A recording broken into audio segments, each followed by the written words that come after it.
మా ఇంట్లో వాళ్ళకి నేను చేసే ఈ టమాటా పచ్చడి చాలా ఇష్టం. ఎస్పెషల్లీ పిల్లలకంటే ఇంకా ఇష్టము. చపాతీలోకైనా, దోసలోకైనా, ఇడ్లీతోటైనా, రైస్ తోటైనా చాలా ఇష్టంగా తింటారు. నేను ఎలా చేస్తాననేది ఈ వీడియోలో చూపిస్తాను. నీట్‌గా క్లీన్ చేసుకున్న టమాటాస్‌ని చిన్న చిన్న ముక్కలుగా కట్ చేసుకొని పక్కన ఉంచుకున్న తర్వాత స్టవ్‌పై బాండీ పెట్టి ఆయిల్ వేసుకొని వేగిన తర్వాత పచ్చిమిర్చిని, అల్లము, వెల్లుల్లిపాయి, ఎండుమిర్చి వేసి కొద్దిగా మగ్గిన తర్వాత టమాటా పీసెస్‌ని కూడా వేసి గడ్డ ఉప్పు వేసి మూత పెట్టుకొని 15 మినిట్స్ మగ్గించుకున్న తర్వాత నిమ్మకాయ సైజ్ అంతా చింతపండు వేసి మళ్ళీ కలుపుకొని మూత పెట్టేయాలి.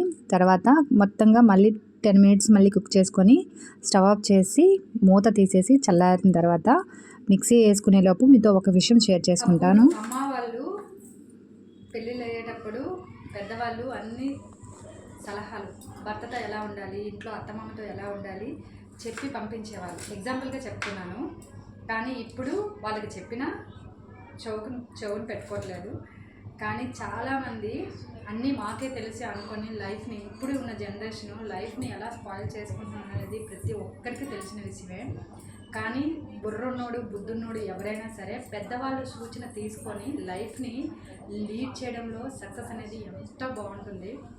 చాలామంది పిచ్చి వాళ్ళకి తెలీదు. ఎందుకు చెప్పానంటే, ఒకరి సలహా నేను ఎందుకు వినాలి అనుకుని మూర్ఖులు ఉంటారు కదా, వాళ్ళ లైఫ్ని వాళ్ళు స్పాయిల్ చేసుకునేదే కాకుండా పక్క వాళ్ళ లైఫ్ని కూడా స్పాయిల్ చేస్తారు. అది వాళ్ళు చదువుకున్న సంస్కారం అనేది ఫీల్ అవుతారు. కానీ అది ఎంతవరకు అది మంచిగా చెడ్డ నాకైతే తెలియదు. కానీ మనం ఒక లైఫ్లో మనం ఒక తప్పు చేసాం అనుకుంటే వేరే వాళ్ళ సలహా తీసుకొని ఇది జరిగింది ఆ విషయం పెద్దవాళ్ళతో కూర్చొని చర్చించుకొని తర్వాత ఆ సొల్యూషన్ని షార్ట్ అవుట్ చేసుకొని దాన్ని క్లియర్ చేసుకొని లైఫ్ను లీడ్ చేస్తే లైఫ్ సక్సెస్ఫుల్గా ఉంటుంది. కానీ ఒకరి సలహా మాత్రం తీసుకొని లైఫ్ని లీడ్ చేయడంలో ఎంత కిక్ ఉంటుందో, లైఫ్ స్పాయిల్ అయిపోయి తర్వాత వేరే వాళ్ళ సలహా తీసుకొని దాన్ని మళ్ళీ సక్సెస్ఫుల్గా లైఫ్ని లీడ్ చేసిన వాళ్ళకే తెలుస్తుంది ఆ విషయం.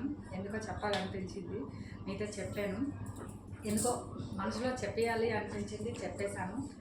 చల్లారిన తర్వాత మిక్సీ పట్టుకున్న తర్వాత దాన్ని పోపు వేసుకుంటే చాలా బాగుంటుంది. పోపు అనేది అదే మూకుల్లో మళ్ళీ ఆయిల్ వేసుకొని పోపు దినుసులన్నీ వేసుకొని కరివేపాకు, ఎండుమిర్చి వేస్తే సరిపోతుంది.